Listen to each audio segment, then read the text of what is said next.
स्वागत है एक बार फिर आपका G4GS के डेली फैक्ट्स में।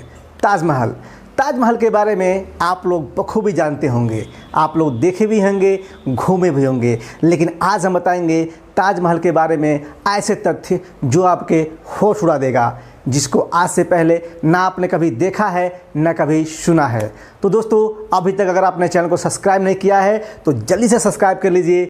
दोस्तों, ये तो आपको पता ही होगा कि ताजमहल का निर्माण शाहजहां ने अपनी चौथी पत्नी मुमताज़ की याद में कराया था। मुमताज़ की मौत 14वें बच्चे को जन्म देने के दौरान हुई थी, जिसके तुरंत बाद शाहजहां ने उसकी बहन से ही निकाह कर लिया। अब ताजमहल को प्यार की निशानी क्यों कहते हैं, ये तो आप ही समझिए। दोस्तों, ताजमहल बनवाने के तुरंत बाद शाहजहां ने एक और वसीयत किया, जिसमें कि काले पत्थर से काला ताजमहल बनवाने की इच्छा शाहजहां ने जाहिर की थी।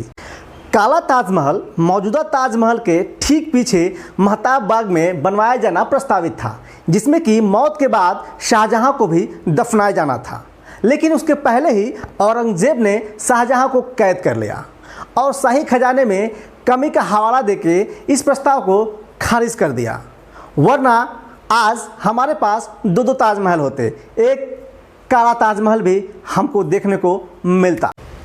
कहते हैं कि ताजमहल में कोई कमी नहीं है, लेकिन ताजमहल में एक सुराख है जिससे पानी सीधा मुमताज़ की कब्र पे गिरता है। अब ये सुराख क्यों है, कैसे है, इसके पीछे की कहानी सुनिए।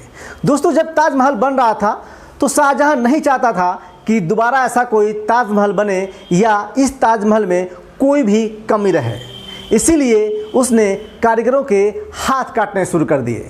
उसमें से एक कारीगर ऐसा था जिसने बदला लेने के लिए मेन गुंबद में एक सुराख छोड़ दिया, और वह कारीगर था बिहार का। इसीलिए कहते हैं कि एक बिहारी सब पे भारी। ताजमहल का रंग।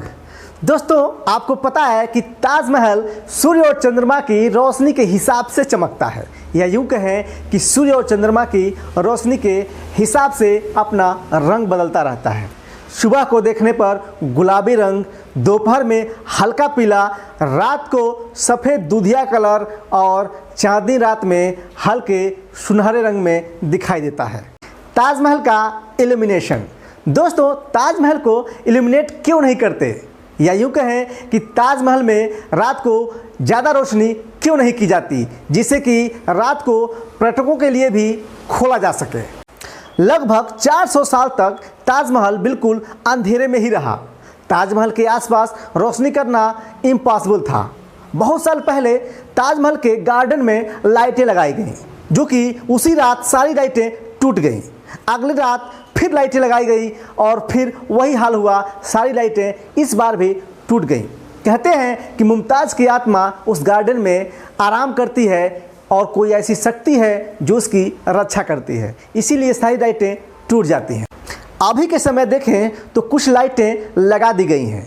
पुरातत्व विभाग इन लाइटों के सख्त खिलाफ है। वो नहीं चाहता कि ताजमहल में ज़्यादा रोशनी हो या ताजमहल इल्यूमिनेट हो, क्योंकि ताजमहल में रोशनी के कारण बहुत सारे आसपास के कीड़े मकोड़े ताजमहल में घुसेंगे और ताजमहल की सुंदरता खराब करेंगे, या यूँ कहें कि ताजमहल के टाइल्स को नुकसान पहुँचाएंगे।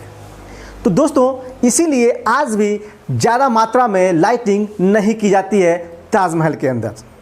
तो दोस्तों, मिलते हैं अगले वीडियो में ऐसे ही तथ्यों के साथ। तब तक के लिए जय हिंद।